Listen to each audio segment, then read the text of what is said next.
Welcome to the Get Fit Guys quick and dirty tips to get moving and shape up. My name is Brock Armstrong, and I'm the Get Fit Guy. While I will always encourage you to be a consistent daily mover due to its importance in staying healthy, building endurance, holding on to muscle mass, and even maintaining your body weight, there comes a time when you sometimes simply have to take a break. Now, all right. Perhaps it's because of an injury, or maybe work is extra busy, or there's some family commitments that pile up, or maybe it's an illness or any number of other life events that happen from time to time that cause you to take a break from your fitness routine. I mean, let's face it, no matter who you are, life happens. Those accidental and out of control breaks aside, what I want to focus on is those times when we actually know a timeout is coming. The break in your training is actually on your calendar and is completely within your control. Those are the breaks that, if prepared for correctly, can actually help your fitness rather than hurt it. For example, I just returned from traveling to Bermuda, where I was reporting on a World Triathlon Series race. I knew well ahead of time that I wouldn't have the time, the gear, or perhaps even the inclination to continue with my normal fitness regimen while I was there. So I prepared myself for the break. Now, how did I do that exactly? I'll get into that in a moment. But first, let's talk about how our bodies typically handle breaks in training. Now, one reason that I often build mini breaks into the plans of the athletes that I coach is to avoid a thing called overtraining.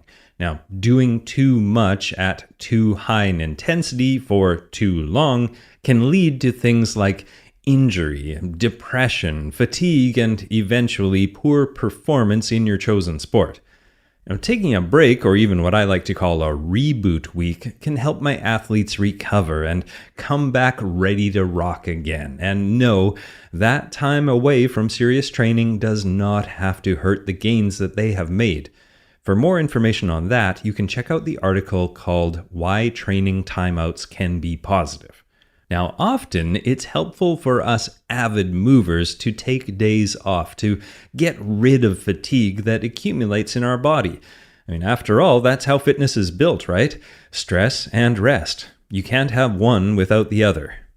In an article called How Fast Do You Get Out of Shape?, you can learn about a study that showed conditioned athletes who had been training regularly for at least a year and then suddenly stopped lost about half of their aerobic conditioning in 3 months.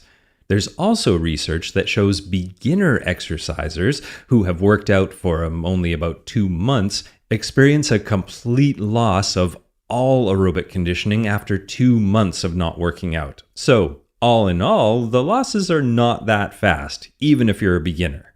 Then there was some new research highlighted in an article from Outside Magazine, and I'll put a link in the show notes over at getfitguy.quickanddirtytips.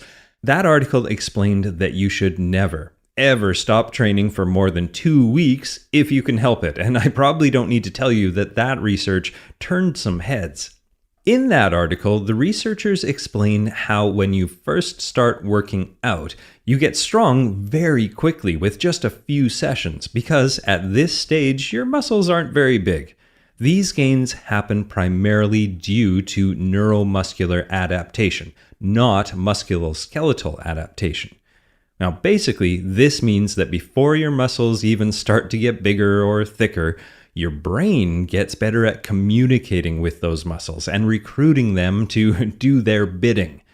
Now, on the other hand, when it comes to endurance training, you experience primarily an increase in your plasma and blood volume, which is why, after a few weeks into an endurance training program, your heart rate won't spike as high as it did when you first started. You also get better at shedding off body heat via sweating and get better at utilizing fatty acids as fuel.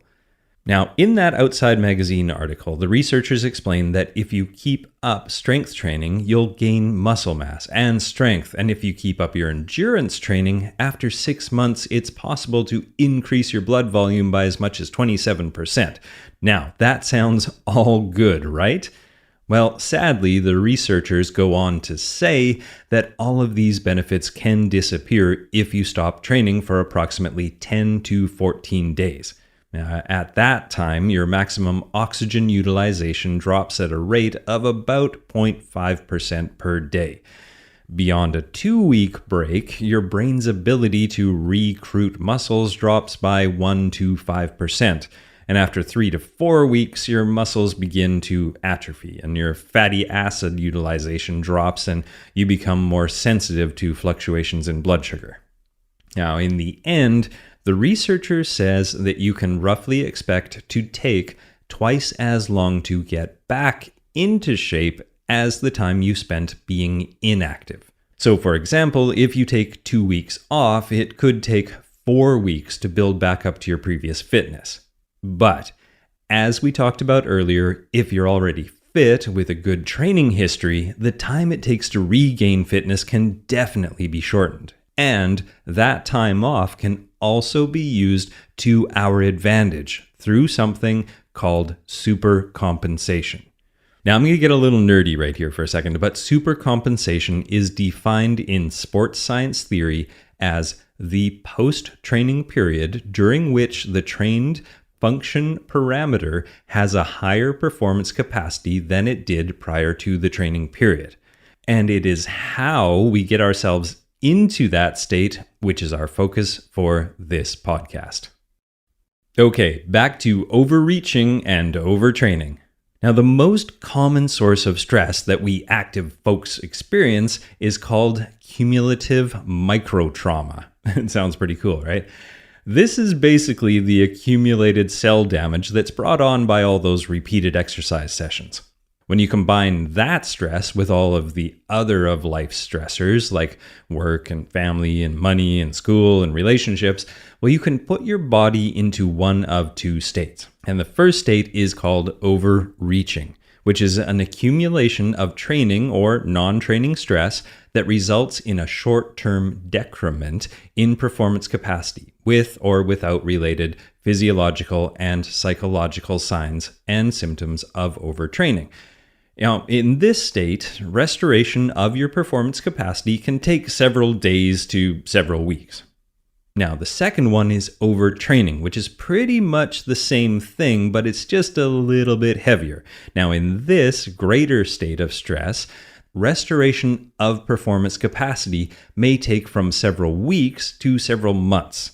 Now, if I'm getting into the nitty-gritty, and I feel like I probably have already, there are actually two types of overreaching. One is called functional and the other is non-functional. Now, functional overreaching is a state of overreaching or excessive stress from which you can bounce back within 2 weeks of appropriate recovery.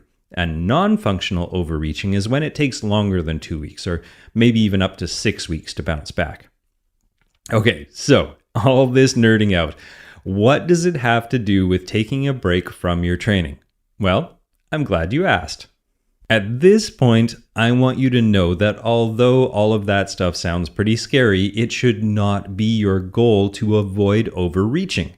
When you can recover correctly from all that cellular microtrauma, well, your body bounces back stronger than ever. Remember that fitness is built through stress and rest. And the subsequent fitness gains are actually greater than what they would have been had you played it safe and not pushed your body to the edge of overtraining.